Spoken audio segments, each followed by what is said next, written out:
නිරෝගිමත් දවසක් ඔබ සියලු දෙනාට. අද අපි කතා කරන්නේ සමාජයේ බහුලව භාවිතා කරන ඖෂධයක් වන සෙට්‍රිසින් ඖෂධය ගැන. සෙට්‍රිසින් ලබාගත යුත්තේ කුමන අවස්ථාවලද? කුඩා දරුවන්ට හා වැඩිහිටියන්ට ලබා දිය යුතු නියමිත මාත්‍රාව කුමක්ද? මෙහි අතුරු ආබාධ ඇතුළු වැදගත් කරුණු රැසක් මේ වීඩියෝ එකෙන් අද අපි සාකච්ඡා කරනවා. ඉතින් මේ දේවල් දැනගන්න දිගටම අපිත් එක්ක රැඳී සිටින්න. අපේ channel එක subscribe කරන්න. ඔයාලගේ වටිනා යෝජනා අදහස් අපිත් එක්ක බෙදා ගන්න. එහෙනම් අද අපි අපේ වීඩියෝ එකට යමු. වෛද්‍යවරුන් සෙට්‍රිසින් ඖෂධය නිර්දේශ කරන අවස්ථා ලෙස සෙම් ප්‍රතිශ්‍රාව, නාසයෙන් සොටු තියර ගැලීම, කිවිසුම් යාම, ශරීරයේ හදිසියේ ඇතිවන කැසීම්, තද, කුෂ්ඨ, පළුදැමීම නිසා ඇතිවන කැසීම් හා විවිධ ආසාත්මිකතා ඇතිවන අවස්ථාවලදී මෙම ඖෂධය නිර්දේශ කරනවා. විශේෂයෙන්ම දූවිල්ල, සීතල, මල්වල පරාග වැනි පුද්ගලයාකින් පුද්ගලයාට වෙනස් වන ආසාත්මිකතා සාධක අඩු කිරීමට මෙම සෙට්‍රිසින් ඖෂධය නිර්දේශ කරනවා. සෙට්‍රිසින් ඖෂධය වෙළඳ පොලේ පෙති සහ සිරප් ලෙස ලබාගත හැකි. පෙති මිලිග්‍රෑම් 10 ලෙසද සිරප් ලෙස ලබා ගැනීමේදී එක් සිරප් මිලිලිටර් 5ක මිලිග්‍රෑම් 5ක ඖෂධ ප්‍රමාණයක් අඩංගු වන පරිදි නිෂ්පාදනය කරලා තියෙනවා. බොහෝ විට සිරප් කුඩා දරුවන්ට නිර්දේශ කරනවා. අපි මේලකට බලමු සෙට්‍රිසින් අයත් වන ඖෂධ කාණ්ඩය. මෙය second generation H1 receptor antagonist කාණ්ඩයට අයත් ඖෂධයක්.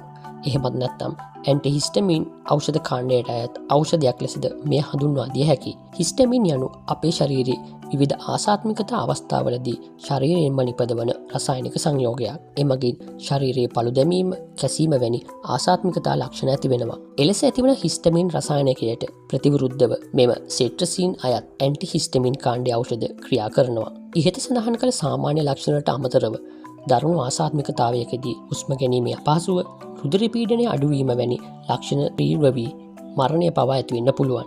එවැනි අවස්ථාවක් ඇනෆිලැක්ටික් ෂොක් ලෙස අපි හඳුන්වනවා. කලින් සඳහන් කළ පරිදි මෙය second generation ඇන්ටිහිස්ටමින් එක. ආසාත්මිකතාවලදී බහුලව භාවිතා කරන පිරිටන් එහෙමත් නැත්නම් ක්ලෝපිනරමයින් අයත් වන්නේ first generation ඇන්ටිහිස්ටමින් කාණ්ඩයටයි. මෙම කාණ්ඩ දෙක අතර ප්‍රධාන වෙනසක් වන්නේ සෙට්‍රිසින් අයත් second generation කාණ්ඩයේ ඖෂධ first generation කාණ්ඩයට අයත් ඖෂධ මෙන් ලබා ගැනීමෙන් පසු ඇතිවන නිදිමත ස්වභාවය ඇති නොවීමයි.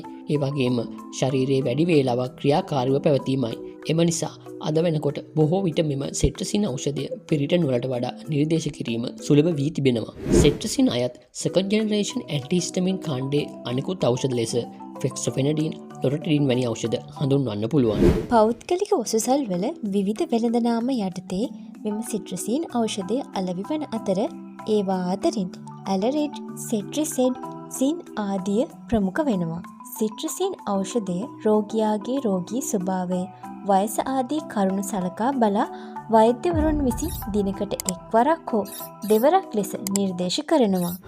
කුඩා දරුවන්ට සිට්‍රිසින් ලබා දීමේදී වයස අවුරුදු 2-5 අතර දරුවන්ට මිලිග්‍රෑම් 2.5ක් දිනකට දෙවරක් දක්වා ලබා දිය හැකියි.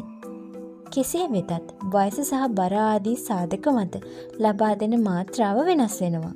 සිට්‍රිසින් ලබා ගැනීමේදී ඇතිවන අතුරු ආබාධ ලෙස උගුරකට වියලීම, ඔක්කාරය, උදරයේ අපහසුතා ආදී ඇති වෙන්න පුළුවන්.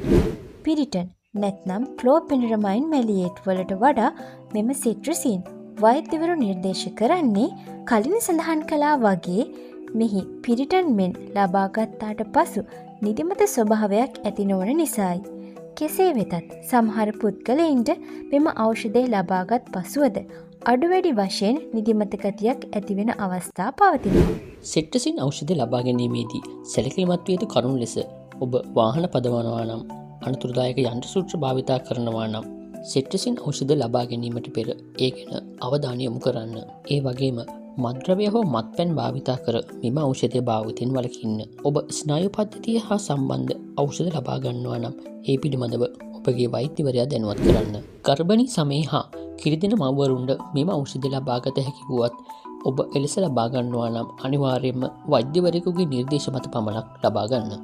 වෛද්‍ය විද්‍යාවේ හා තාක්ෂණයේ දියුණුවත් සමග සෙට්‍රිසින් අඩංගු බාහිර ආලේපන, ප්‍රතිජීවක ඖෂධ හා සිට්‍රසින් එක්කොට තනි පෙත්තක් ලෙස නිර්මාණය කිරීම ආදී නව පර්යේෂණ මේ වන විට සිදු කරගෙන යමින් පවතිනවා. ඉතින් අද අපි ඔයාලව දැනුවත් කළේ බොහොමයක් දෙනා භාවිතා කරන සිට්‍රසින් ඖෂධය ගැන.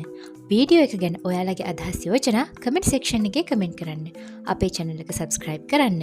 එහෙනම් තවත් මේ වගේ වටිනා වීඩියෝ එකකින් හමු වෙමු. ඔයාලා හැමෝටම සුබ දවසක්.